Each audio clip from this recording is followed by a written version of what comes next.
what happened in the US was a now famous professor of psychology, Jennifer Frey, a very eminent and I think an amazing person, but she privately accused her parents of abuse during her childhood. Jennifer Frey, by the way, was the person who originated the term DARVO. So it's an acronym, DARVO, which for how abusers tend to respond. And it stands for deny, accuse, and reverse victim and offender. So it's, I didn't do it. You're just saying this because whatever, your nutty therapist has persuaded you. And this is a terrible thing for me, an awful thing to say. And in whatever, however long it took me to say that, 30 seconds, they're the victim. And I think it's a really great observation, actually, that of Jennifer Frakes, how quickly those things get turned around. And suddenly the person who's saying I was victimized is the one who's defending themselves and having to justify that. Hi, I'm Naomi Murphy, and this is the Locked Up Living podcast, where we talk with a wide range of people about harsh aspects of institutional life. We also explore some of the ways to overcome them and to grow and develop. I'm David Jones. So join us every Wednesday morning, 6 o'clock UK time, for a fresh podcast. Today you're going to hear from AshleyConway. Ashley is a counselling psychologist who's worked with clients with severe trauma for over 25 years. He has a special interest in the memory of trauma, particularly of childhood abuse. He's co-editor of and contributed to the international award-winning book, Trauma and Memory, The Science and the Silenced. He's currently chair of the charity CDS UK, which is Clinic for Dissociative Studies, which helps provide therapy for clients suffering severe dissociative problems, which can emerge as a result of prolonged childhood trauma. With regard to the problems arising as a result of historical trauma and also good and bad governance of charities, Ashley describes himself as an accidental expert. He's written many publications relating to the subject of false memory syndrome and how this is used to silence survivors, and is currently working on a film script. And I should warn you perhaps that today you're going to hear some information that might stretch your imagination and sound quite fantastical, but you can see significant video footage online that substantiates what Ashley is going to talk about, and we'll put some links in the show notes to help people make broader sense of the context of this, I think, Ashley. But really delighted to get the chance to speak with you again, Ashley. Welcome. Nice to meet you too. Okay, so Ashley, can you tell us about your career pathway? What attracted you to train as a counselling psychologist? It feels like I've been interested in psychology forever. I mean, literally since I was about 12, I remember somebody talking about psychology, and I thought, that sounds really interesting. And then, I mean, now it seems quite strange, but it was probably because it was the only sort of psychology-related person I'd heard of was Sigmund Freud. So I started reading Freud in my early teens, which was quite an interesting place to start. And then, I maintained an interest in psychology, and I was really lucky that I did my first degree at Southampton University, where at that time Tony Gale, who became a president of the BPS, actually was the prof, and we had a really great dynamic department, which I really look back on with such affection, and inspirational teachers, I think. And then I had actually, so the next bit of sequence was I then wasn't sure what to do next. I thought I'd take a year out and do something, which turned into 3 years for a variety of reasons. And then I thought, no, I really want to go into psychology. And I did get things kind of slightly back to front, and I ended up, I started doing some voluntary work at Charing Cross Hospital, and that turned into a formal position there. That turned into being a research person there. That turned into a PhD. So I spent about 7 years there, and then did some clinical training after that. And it was then, because I'm old, it was at the beginning of the counselling psychology degree, which I was attractive to me. And you could do a kind of different pieces. It was an interesting mixture. Yeah, so then I went down that track, and I think I qualified in 1992 or 93. I've been there ever since, and I still love what I do. Actually, I still am fascinated by psychology. That's never changed. I get irritated by the politics and various other things, but I like working with people. Excellent. So, well, you've been qualified for over 25 years and as a counselling psychologist, and people were only really beginning to talk about false memory syndrome about that time, I think. So that's right, yeah. So what does false memory syndrome refer to, and why did it capture your interest? Okay, what does it refer to? Maybe I could say something about that a bit later about the whole background of it. But it's the claim basically that adults report episodes of abuse in childhood as a result of ideas put in their head by deluded therapists, would be the my short comment on it. When it first came to England, there was a guy called Roger Scotford who set up the British branch, and I'll probably go back a bit to talk about the Americans and how all that started. And I was interested in it. I was interested in the idea that you could create false memories of a whole raft of experiences in childhood. And I telephoned Roger Scotford and had 2 long conversations with him. And after the second one, decided there wasn't any point in having a third one. And then, so I was kind of actively interested in a sort of positive way to understand it. And if there were risks from clinicians inducing false memories. And then something happened, which was when I said, and Naomi said at the beginning, I considered myself an accidental expert. I never intended to become an expert of sorts in false memory syndrome and their societies. And then quite early on, after the formation of the British False Memory Society, I had a client who had a continual memory of abuse in her childhood, who was accused of having a false memory by the people involved in abusing her. And I saw her as a client. I found her extremely credible. There was nothing to do with recovering memory or gaps in her recall at all. She had a continual memory. And one of the things that she said to me, and it stayed with me forever, actually, is I understand that there are bad people in the world who do bad things to people, and I was a victim of one of those. What I don't understand is how there can be a whole bunch of psychologists on the advisory boards for these people. And can you explain that to me? And my answer was no, actually, I can't explain it. I don't understand it myself. And I think we spent as much time, I think it caused tremendous amount of distress that there were psychologists supporting this story.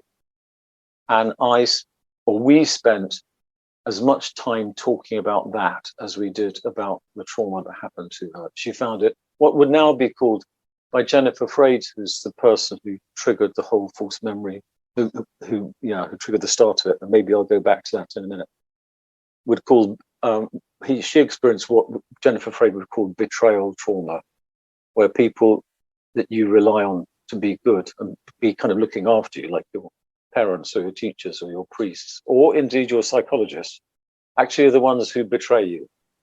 And that is a bigger trauma than some things other people might do to you because of the nature of the expectation of the relationship.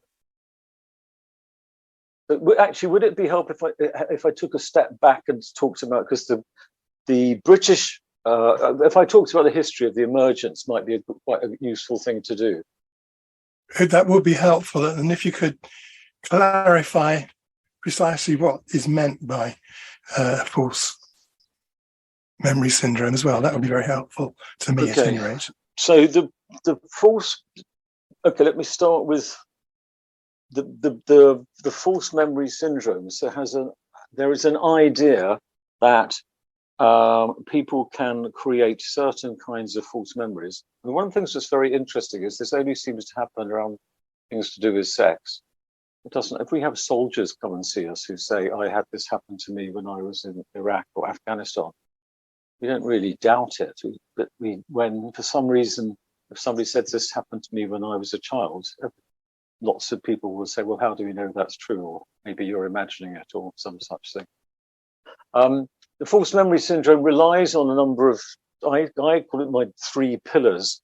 It relies on, first of all, that there's no such thing as traumatic amnesia.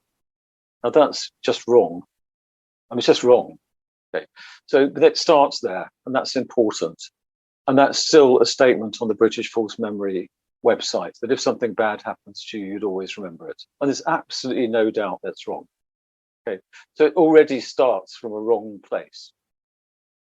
It's a failure of recall of a trauma or certain aspects of a trauma is actually one of the defining criteria of PTSD in DSM. You know, anybody who works with trauma knows this is normal, that people have problems with memory and problems with not remembering things that happened. Okay, so that's one thing I'd say. The second thing I'd say about them is they rely on experiments done in laboratories, and the famous one is Elizabeth Loftus's Lofton-Nemul study, which we can come on to as well, because it's so bad and yet seems to become so important. And they take a laboratory study where, for example, in that case, some students were persuaded, they got separated from their mums in a shopping mall for 5 minutes or something. When they asked them first of all, and they said, "Did this happen to you?" And they said no, and then they tried to manipulate their memories, and afterwards they said yes. And they make a kind of equivalence between those kinds of studies and say, because we can do that, that means we can't trust memories of people who say, "I was abused for years by this person." There's what I consider a completely false equivalence between those 2 things. And the third thing that they'd say is that those false memories are very much induced by therapists and psychologists and psychiatrists. And the evidence of that is also that's completely untrue. That people where there of course can be all kinds of reasons why people delay reporting abuse.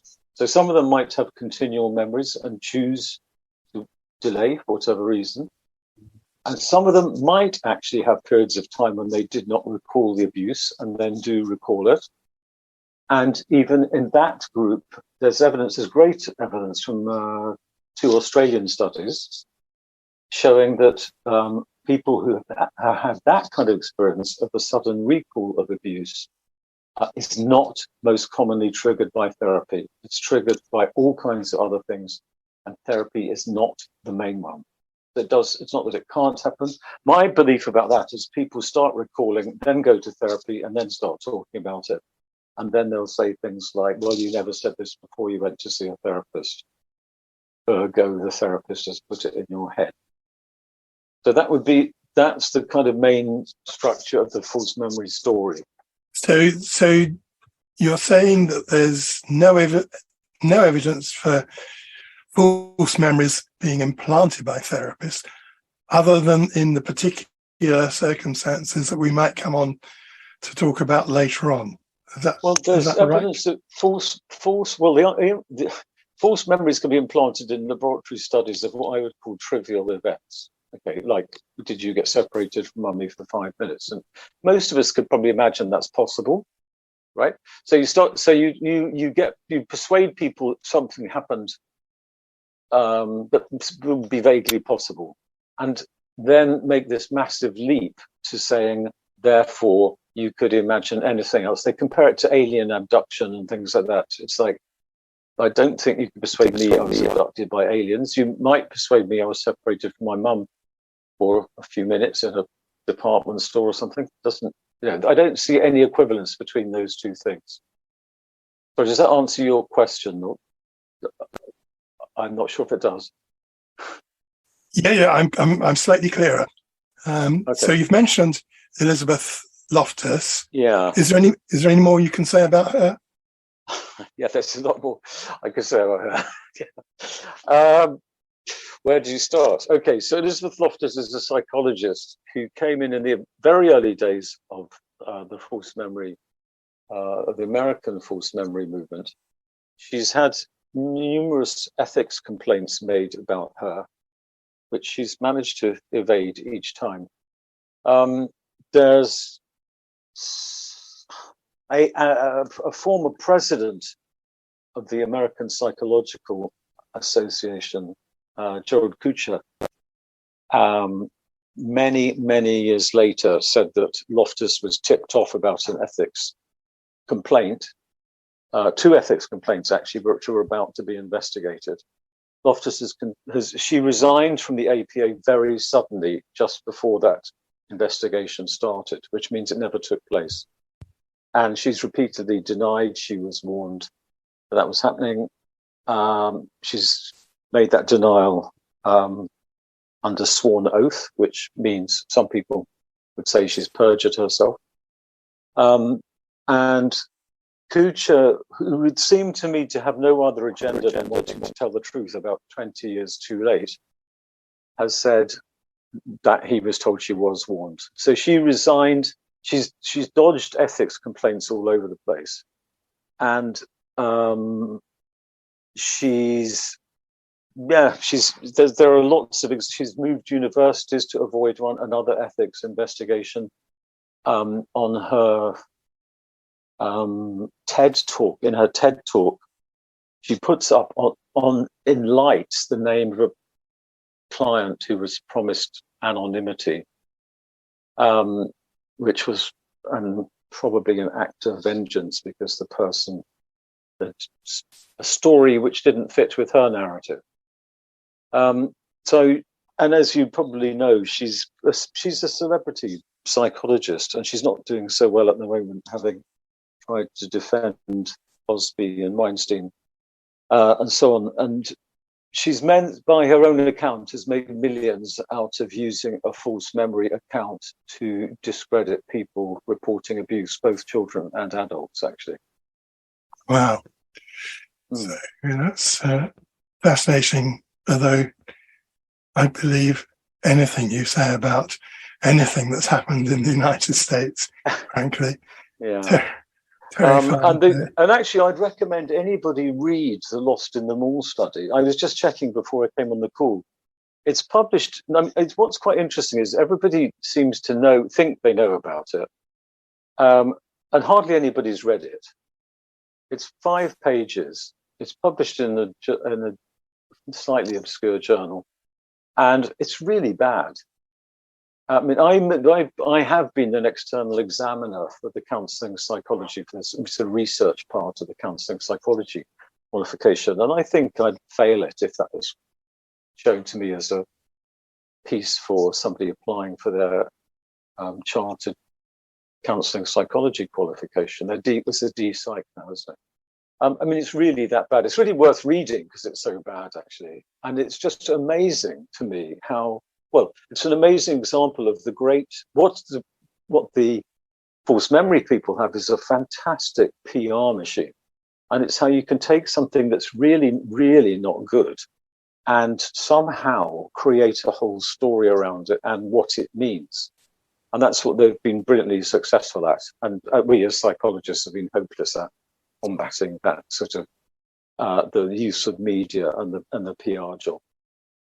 It's a very powerful, in terms of impact, piece of research, though, because I remember I qualified in 1997, and I remember either just before or just after reading that study, and also there's a lot of discussion around the idea of false memory. And I remember people really being quite frightened, and there was this kind of like narrative of you must never actually ask a client outright if they had a history of sexual abuse in case you implant this idea in them. You have to wait for them to come forward and tell you this. I imagine that for a whole generation of therapists that that people felt inhibited to some degree in terms of some of their conversations around abuse. I think that's absolutely right. And I think it was the intention. I think it was to put therapists off asking about it and raising the topic. And I think it succeeded. I think it probably has a much less potency now. But I definitely think there was a time, and certainly in the US, where certain therapists were actually picketed by the false memory people, and with people standing outside their offices and advising clients not to go in and so on, and demonstrating against them because they believed people when they were saying they were abused. I don't think we ever had anything quite as bad as that here. But people were frightened.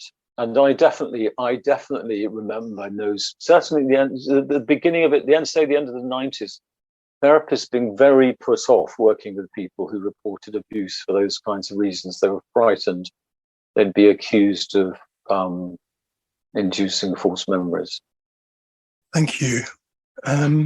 So you've touched on this to some extent already, but what's the history of the False Memory Foundation in the US and the UK? Were they similar? Did one come from the other? Yeah, they were peculiarly similar, actually. So what happened in the US was a now famous professor of psychology, Jennifer Frey, a very eminent and I think an amazing person, privately, and I think this is quite interesting, that accusations seem to have been private and the response becomes public, but she privately accused her parents of abuse during her childhood. Jennifer Frey, by the way, was the person who originated the term DARVO. I don't know if you're familiar with that, which is an acronym. Okay, so it's an acronym, DARVO, which for how abusers tend to respond. And it stands for deny, accuse, and reverse victim and offender. So it's, I didn't do it. You're just saying this because whatever, your nutty therapist has persuaded you, and this is a terrible thing for me, an awful thing to say. And in however long it took me to say that, 30 seconds, they're the victim. And I think it's a really great observation, actually, that of Jennifer Frey, how quickly those things get turned around. And suddenly the person who's saying I was victimized is the one who's defending themselves and having to justify that. It's interesting. So we just very recently had a conversation with somebody, with a whistleblower. And actually, I think that acronym also applies equally well there, where the organisation will fabricate reasons. That's to right. It very definitely applies to whistleblowers. Yeah, I that's right. So Jennifer Frey accused her parents in a private meeting. Within a very short period of time, within weeks, they had set up the False Memory Syndrome Foundation, which was the first one, the American one. They set it up with another couple, Ralph Underwager and his wife, Holida Wakefield. Ralph Underwager subsequently gave an interview to a paedophile magazine, which I have a copy of the article, in which he says he thinks sex with children can be a responsible choice and could be part of God's will. So there was him and then his wife who seemed to think that was a very reasonable thing to say. What they realized they needed very quickly was somebody respectable on the board and a mental health professional, because otherwise it might appear to be some accused people clubbing together to deny it. And they desperately needed that respectability. And they got it with Martin Orne, who I definitely would like to come back to. So Martin Orne was a very respected psychiatrist. He was very highly qualified. And he became the kind of chief recruiter for their scientific advisory board. And on their scientific advisory board are some very respectable names. Okay, so they gained respectability very quickly in the States, and Loftus joined them very early on, and there was a lot of business and money to be made out of the false memory story. Quite soon afterwards, a year or two later, a remarkably similar thing happened. The beginning of it was remarkably similar here in the UK. So Roger Scotford, a man who's now deceased, Roger Scotford was accused by two of his daughters of sexually abusing them during their childhood. And he set up the British branch of the False Memory Society. And when I called him, I didn't know about that, those earlier connections with the Americans. He also set up, he also needed a advisory board of respectable mental health professionals. And unfortunately for him, they've now, the board's still there. They're still, the American one closed down December before last, so December 2020 or 2021, I can't remember. The British one is still going. They have had recently on their advisory board Carl Saber, who's a convicted sex offender from Oxford, and Dan Wright, who's an academic who's just been kind of outed as a sexual predator of students. They also had on their board Martin Conway. I'm not saying that he was of that ilk, but why it's important is that Martin Conway chaired the British Psychological Society group policy position on memory and law. So the BPS had an FMS advocate running their policy committee. And he obviously chose his mates, one of which was Dan Wright. And Loftus was another one. So Loftus came on as an advisor to the British Psychological Society statement on memory and the law. So you can see there's quite an enmeshment between them. Yeah. So that's how they all started. Brilliant. Thanks very much. Okay. Also, right. Just trying to gather my thoughts in terms of where to next take the question. I could, if you want, I could go on to the Martin Orme thing now, because if you'd like, because that would be, it may be a good time to. Well, do just that. Before we come to that, perhaps I was just thinking, whether you've often publicly challenged the BPS's position on false memory, and I can hear that you find it concerning the kind of like the entrenchment, the interwoven nature of the relationships.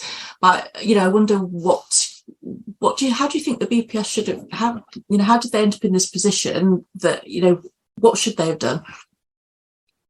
I think what they should have done, if you do it, I think it's not complicated, but you have to want to do it right, I suppose. I think if you're going to produce a policy document about something that involves, let's say, historical claims of abuse, right? So it's going to be complicated, and I think there's nothing wrong with having people who are academic memory experts on that group. In fact, I think that's quite a good idea. But I think what you should also do is have experts on trauma and memory and how memory is affected by trauma, and experts on abuse. And they didn't do that. Okay, so basically what you do is get together a bunch. I'm sorry, I don't mean to be rude about academics, but there'll be things they know about and things they don't, just like the clinicians. And what you need is a proper group of where there's bits of information coming in from people coming in with different skills. But the very important bit, though, is that it's clearly unbiased and does not have an agenda. And once you start putting people who are FMS sympathizers and make money out of FMS policy on the policy making group, it immediately raises very big question marks, I think, about what their output is. I think it's a very, very irresponsible thing to do, and it's never been corrected. The last time that the BPS produced a document like that was in 2008, and there have been one or two attempts to redo it because very few people are happy with it, and the BPS always just closed them down before they produce their report with a variety of excuses. But I believe if they wanted to, it would not be difficult, actually. But I think they don't want to. Well, I guess when you've tried hard to have those conversations, it's hard to see them taking that seriously or having the will to have a different position. I've been trying to have the conversations forever, it seems like, and they don't really want to have them. And actually, one of the things that was quite, in a way, it's quite funny, bearing in mind it's not funny, it's not the word, but it's something about like that. But it's bearing in mind how they got rid of Nigel McClellan, who was an elected president, who asked some awkward questions, and they got rid of him, accusing him of bullying. And I contacted the chair of the BPS report and said, you're on the British Force Memory Society advisory board, and according to BPS rules, you're obliged to inform that information about psychology is correct. So how come you say on your website that there's no such thing as traumatic amnesia? And he replied, basically telling me he wasn't interested in hearing from me and that I was a bully and I should go away and not ever contact him again. So it's quite difficult, isn't it, to have conversations with the chair of the committee replies to you like that. I wrote what I think was quite a polite letter asking a question, and that's what came back to me. So yeah, certainly we've had similar accounts from Dave Pilgrim and Pat Harvey, who we interviewed last year about their concerns about the BPS and heard a quite similar response. But in terms of the false memory discourse, what kind of impact does that have on survivors of sexual abuse to hear this phrase of false memory being touted around? I think it has a profoundly negative impact on people who've already been victimized. There's the one I could think of various examples. There's the one I told you about, where somebody literally would spend the session in tears, begging me to explain how psychologists can support these things. There was one case of a woman who committed suicide mid-trial of the man she was accusing, who was later found guilty on several other counts. I have a personal experience of it with a wife of a friend who was drug raped. There was no question about what happened or who did it. And she was advised, because as you probably know, there's a very long wait between a person going to the police with a complaint like that and it ending up in court. I think it's over 2 years now. Naomi, you probably know better than me, do you? How long it will be? You don't. Okay. I think it is something like, anyway, she was told not to have any therapy, not to talk to anybody about it in terms of requesting professional help, because it would be used by the defense against her, that she will see a therapist who will put stuff in her head and influence what she's going to say, and therefore that will be used by the defense. And so, it's pretty powerful. It's damage, isn't it? When you get somebody who's been severely traumatized, who's told not to get any help in dealing with their trauma because it will be used against them. So I think the impact goes on. That happened within the last few months. So that kind of impact's just gone on and on. Yeah, I think when you think there's so many barriers to people speaking up about histories of abuse anyway, it's very, very difficult, very painful for people to come forward, that I think anything else that serves as a barrier isn't very helpful, is it? No, I don't think it's helpful at all. I get that it would, again, I don't think it would be very difficult to issue guidelines about, if you're a therapist dealing with somebody who's been recently traumatized, about how you do that. I don't think it would be difficult to do that. But it doesn't happen. Not from the BPS anyway. So perhaps we can come on to Martin Orme now. Can you tell us a bit about him and why his work was so controversial? Yeah, I can. And this is actually what I want to say to you and anybody listening. I don't blame you for not believing this. Okay, it's a very reasonable response to it. And I think when I stumbled across this, and again, this is another thing about being an accidental expert. There were things I'd read about that happened to all come together in the same place, and I don't think had been observed by other people. And when I did discover it, you mentioned that you'd talked to Pat Harvey and David Pilgrim. And David Pilgrim is somebody that I like and I respect, and he's very straight talking. And I rang him up and said, Dave, I've kind of put this thing together, and it sounds like a mad conspiracy theory, which it does. And Dave very calmly and quietly just said to me, actually, have you got evidence to back it up? And I said, yeah, I can back up every sentence. Literally, I could go through it sentence by sentence and explain where that's coming from. And then he just said, well, it's not a conspiracy theory. It's like, and we had a discussion about what that defines. And that's where, and now I still talk to him occasionally about what it is that enables people to believe things. And I actually sent him a podcast that I'd listened to about somebody one of the very, very rare people who managed to escape from Auschwitz. And he got to the UK and to America, and he told his story. And there's a brilliant quote in it by somebody who says, I knew it was true and I didn't believe it. Which is an extraordinary sentence to say in a way, isn't it? But also kind of psychologically, I sort of get it.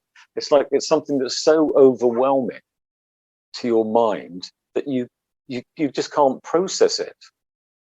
And I think some of this falls into that category, that it's challenging our ability to believe. It did it to me when I first came across it.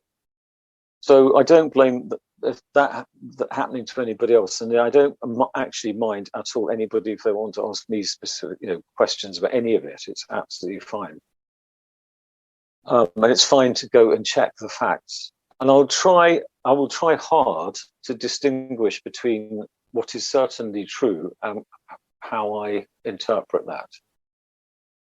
To go back to my story about the foundation of the False Memory Syndrome Foundation, they really wanted respectability. Now, somehow they and Martin Orne found each other. And Martin Orne became the chief recruiter. He was highly respectable. Actually, I've got a piece of paper and I'm just going to read you out his bit of his CV. So he was professor of psychiatry at the University of Pennsylvania, leading expert on hypnosis. He testified in repressed memory cases, an expert witness. He had an MD from Tufts, a PhD from Harvard. He held membership of 32 professional societies and he was on the editorial committee of 17 medical and psychological journals. So he's somebody who had a lot of credibility.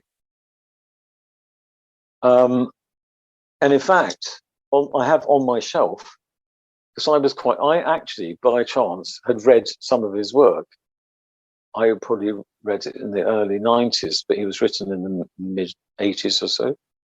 1984, so I've got notes in front of me here. He wrote a chapter that was published in a book in 1984, talking about how useful hypnosis was in treating trauma and traumatic amnesia. That's his words. So he was acknowledging the existence of traumatic amnesia in 1984. Going back to the time of the Cold War, so we're talking about primarily the 1960s, but this went on through the 70s and possibly 80s. It's unclear how long. The CIA was running a long-term program about mind control that became known as MK Ultra, as a hyphen between the K and the Ultra. And there's loads about it on the internet, and you can read a lot about the MK Ultra program. So the vast majority of the records from the MK Ultra program have been destroyed, and some of them have been made public. We kind of really don't really know how much more there is there.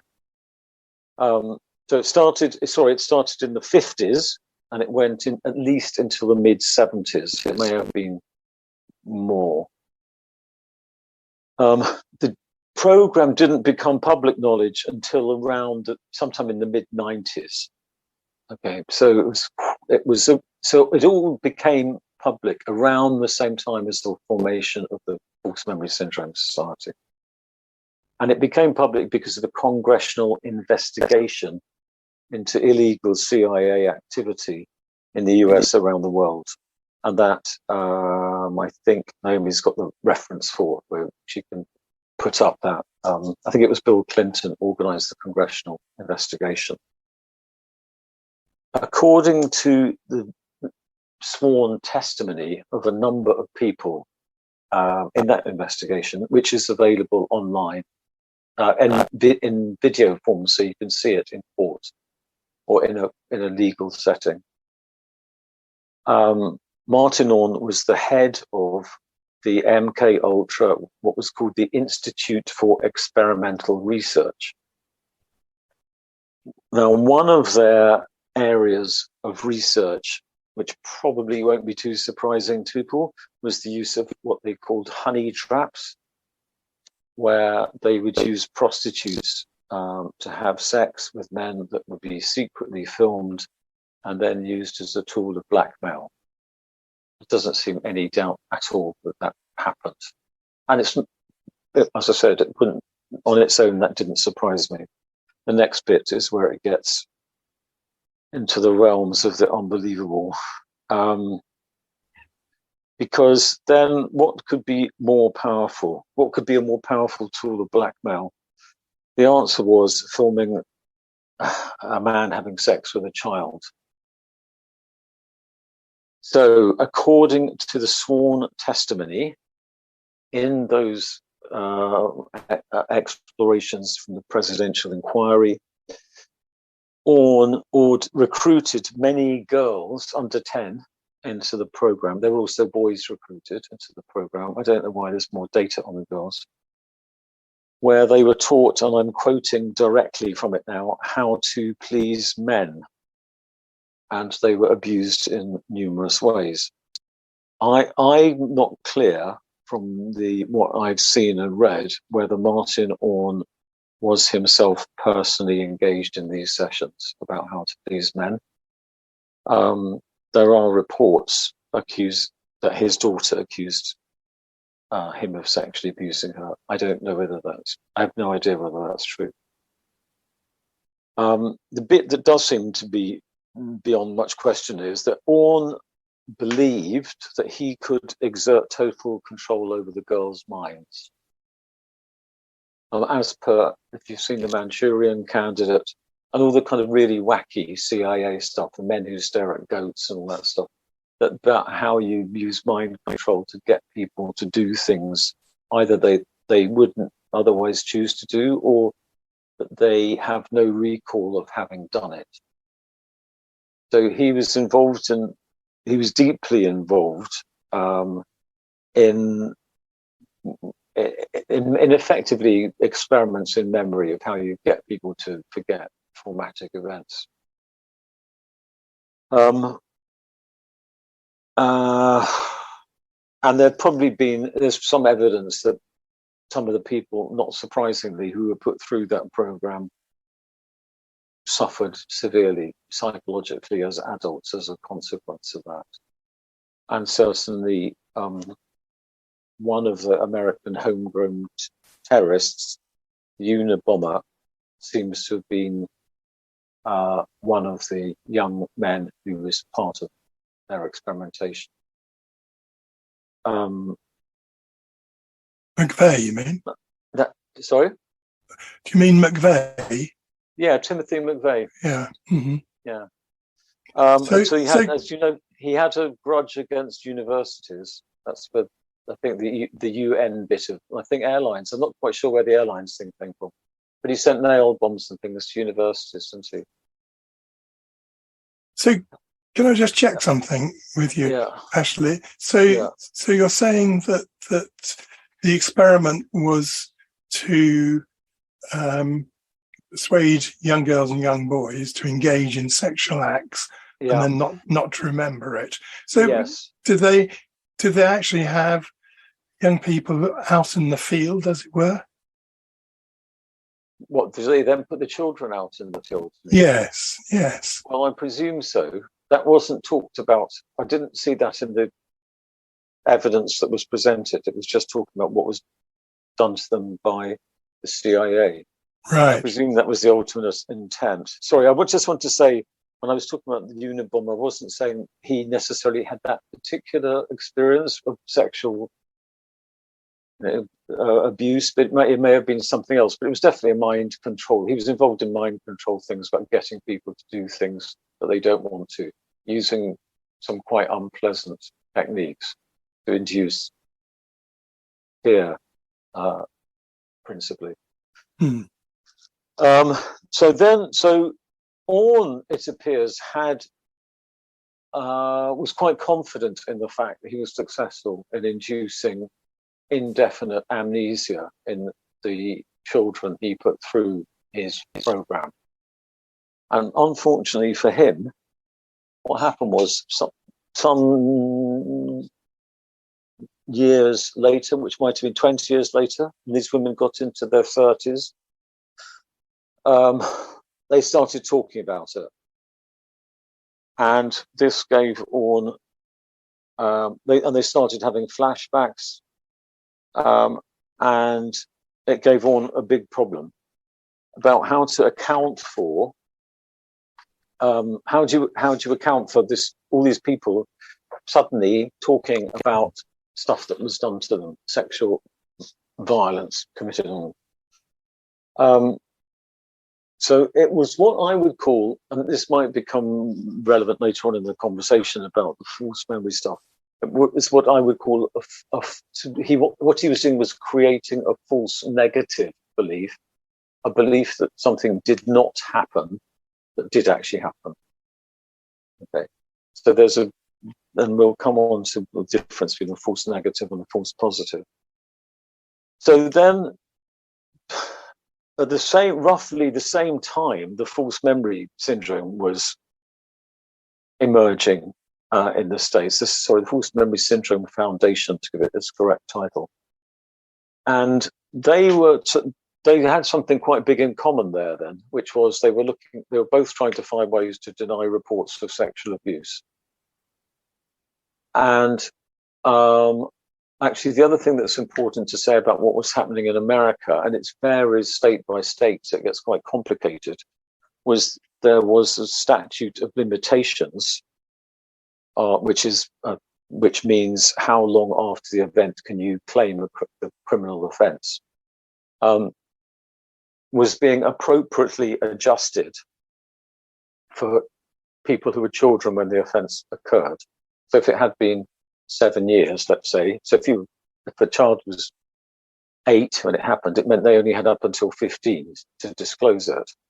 That what happened in different states was that the statute of limitations was being extended and in some cases abandoned around issues to do with child abuse. So the problem was becoming bigger and bigger in terms of the need for denial. So Martin Orn and the group of people who started the False Memory Syndrome Foundation, that was the Frades and Ralph Underwager and his wife, had a common goal. And they and Orn got together. So Orn became their chief recruiter on their advisory board.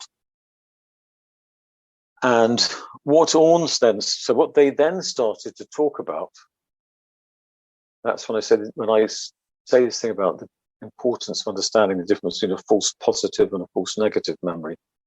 So Orn was trying to induce false negative memories to he was trying to induce a false memory that something had not happened when it had. What they switched it to was, let's talk about false memories, false positive memories. So say that this is a false memory of something happening that did not happen. Okay, does that make sense? Okay, what I just said. Okay, so he understood something about false memory and influencing memory. So he just kind of turned it on its head and said, let's just talk about this as a false memory, and say you falsely imagined this thing has happened, or something's led you to believe it, and created this as a memory. And the False Memory Syndrome Foundation were amazingly frank about that in the minutes. I've seen the minutes of their early meetings, where they just say we need to get somebody respectable on board. To otherwise, we just look like a group of people trying to find an excuse, basically. So that's what they did. So Orn was their man. I call it a marriage made in hell. So this ex-CIA mind-altering expert got together with the false memory people, who was ideally placed. He was highly respectable. He was the editor of 17 journals, and he knew probably some of the most influential psychologists and psychiatrists in the States. And he succeeded in getting them onto the advisory board of the False Memory Syndrome Foundation. So that was the story of Orn. Of course, they didn't mention in their sort of biography and in their stuff online. The False Memory Syndrome Foundation never mentions anything to do with Orn's previous history.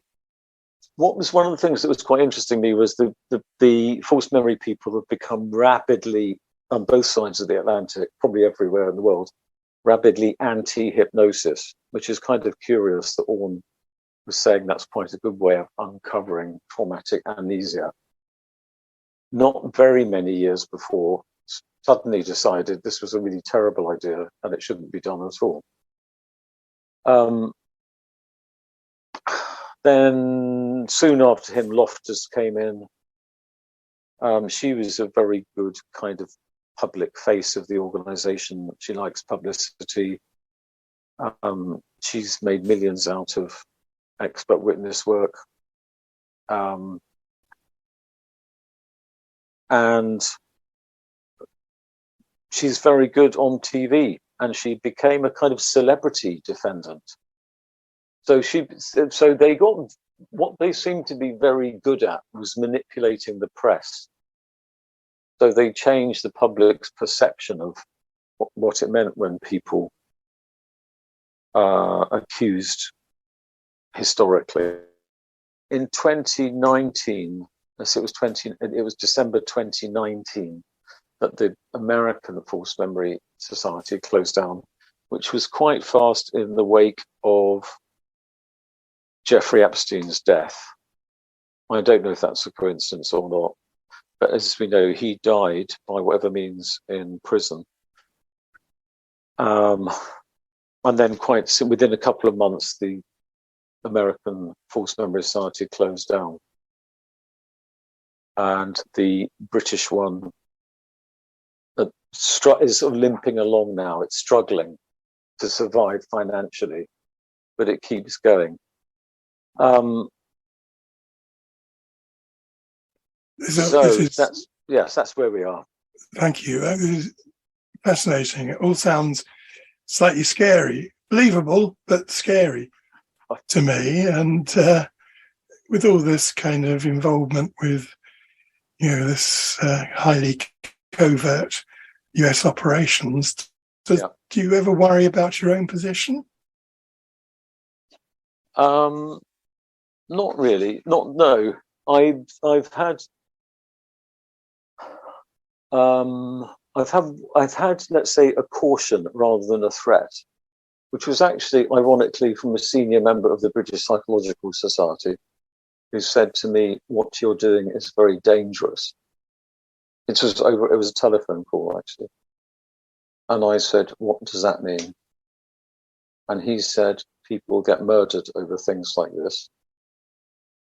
Oh. And I said, I couldn't help. I just couldn't at the time, which might be naive. Well, he said I was naive, which might have been naivety. I kind of laughed at it. I thought it just seemed so ludicrous. But I just said, well, so I said, anything less than that. And he said, don't be naive. And I said, well, I am naive. What does that mean? I mean, I'm just saying stuff about the false memory syndrome. What harm could come to me? And he said, and actually, I think this is right. I think he was right. He said, they'll destroy your reputation. I mean, actually, it hasn't happened to me, but I've seen it happen to other people like Valerie Siniston, where they've gone after her kind of rabidly, making complaints to her professional organisation, using the press, going everywhere, going to Private Eye, going to the Daily Mail, going to whoever, and just feeding them stories about her being a sort of crazy person who believes in organised abuse, let's say. Mm. And actually, on that subject, let me just say something about that, because it's a sort of confession, is that I've known Valerie Simpson for a long time. And in the early days, going back to this thing about knowing and believing, I found it very hard to believe some of the things that she was saying. So in the 90s, let's say, talking about abuse of vulnerable children in homes and things like that, and groups of men moving from one place to another. I found that as sort of like a conspiracy theory, like there are all these pedophiles who move together from one institution to another to get access to children. I just found I couldn't really imagine it. It's back to this thing about being able to believe what you can imagine. I couldn't believe there was such a terrible thing could be happening. And what I found out since is my experience of Valerie is now I would say I consider her a good friend of mine. I mean, we published this book together. Basically everything she said has come to pass and is now almost like just accepted as fact. Nobody really now says. When she was saying it, everybody thought she was nuts. Now it's just kind of accepted as, yeah, that's what happens. So I think there's an interesting thing there about that I was a victim of myself about what I could believe. Mm. Yeah, some really kind of like mind-blowing stories, really, but also, deeply chilling to hear some of what you've had to say. And I'm just conscious of the time, and we're coming to the end of our interview, really, Ashley. But you're working at the very extreme end of therapeutic work, anyway. And then also hearing all of this other really sinister stuff, it would be very easy to become quite depressed or paranoid, I'm sure. How do you maintain your own mental health and emotional well-being? Good question. I think I thought about that one, and I thought, because people ask me that sometimes, I think my main thing is my family and my relationships, and having sane people around me and loving, caring people. Having fun, laughing, especially when my children were young. I mean, they're grown up now, not that I can't laugh with them now, I do. But there's something about young children which is uninhibited laughter and fun and all of that. And I think being around that is very healthy. When I was I did nothing to do with what we've been talking about. I did a job for the United Nations with a group of extremely traumatized people who'd been in a building where there'd been a terrorist bomb, and they'd been buried under rubble for long periods of time. Quite a lot of people died. And I was working on that project for a few months, and I found the relationship with colleagues was very important. Colleagues who were doing similar, we were part of a team. And we used to go out for dinner once a month at least, and go out and just being out talking to people who really get it, I found really helpful. So sort of sharing it and being able to say things that they understood of what we were doing and what we were dealing with. I think that's really important, just to have a space to talk about the difficult things. And I think it's easier with colleagues who recognize it. For me, being outdoors and in nature is really important. So I'll say to my wife sometimes, I need to just go out. I need to go out for a walk, or walk along the river, or just go somewhere outside.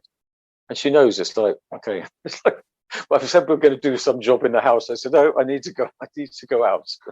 And that's a really big thing for me, actually. Being stuck inside isn't great for me. So going outside in nature, exercise is quite important for me. I think some sort of exercise is good, but I think an other body thing. I know Van der Kolk, in his book, The Body Keeps the Score, which I think is a great book. He talks about Tai Chi, which I took up before I read his book many years ago. And I've done Tai Chi quite seriously over quite a few years. I'm seriously enough to go to Penang and work with Tai Chi masters. And I find that sort of mind-body connection really important in settling oneself, in body regulation in times of when you're dealing with high stress. And the other thing I've discovered more recently, which I think I said to you, Naomi, at the moment, is that I've always liked writing. I like creativity, but now it's the first time I'm really developing a side that's writing fiction, and I'm involved in writing a film script, which looks like it might be coming. It's taken ages to get this far, but it looks like it's going to happen, and maybe in the next few months it will. And that I've really, really enjoyed, and I think working with a bunch of creative people, it's made me understand these things at the Oscars, which I have found quite irritating in the past, where somebody says, "Oh, I love you, and you're fantastic, and I've got such wonderful people," and all that thing. I kind of understand, actually, when you've spent 4 years creating a script, let alone doing the film, you either probably come to love these people or hate them. The ones you hate can probably fall by the wayside, and the ones that you end up with this. Certainly, we have. A really tightly knit group of people who are really into it. So it's a story which has got a lot of psychology in it. And so, but we also have a kind of mutual respect where I know a lot about the psychology stuff. I don't know much about how you make a film. So, I listen to the script writers say that doesn't really work, and the director says that wouldn't look good visually, and so everybody's got their bit of expertise. And working, I suppose it's like working in any team. I think it's great to have a diverse group, as long as you each respect each other's expertise and value that, which we have, and I've got that. And I really, it's given me something special, and I think I really believe that in doing something creative is great. It's a great thing to do. So that's where I am now, my latest creative thing. Thank you, Ashley. I think that's the first time we've had being involved in a film script as cited as the well-being activity. But yeah, certainly I think doing something creative, I think, can really offset other stuff. I think for me, starting this podcast was the nod to creativity in terms of creating something that wasn't there at a time, in the midst of the pandemic when things were quite difficult. So I can absolutely get that. But it's been a fascinating conversation today, Ashley. Really grateful to you for coming on and sharing your knowledge with us. Well, thank you for inviting me. Thank you very much indeed for telling us about your very interesting work. And indeed, thanks very much for doing it. And it's been great talking with you. Well, likewise. Thank you. And please keep up what you're doing. So I'd really like to hear more from you.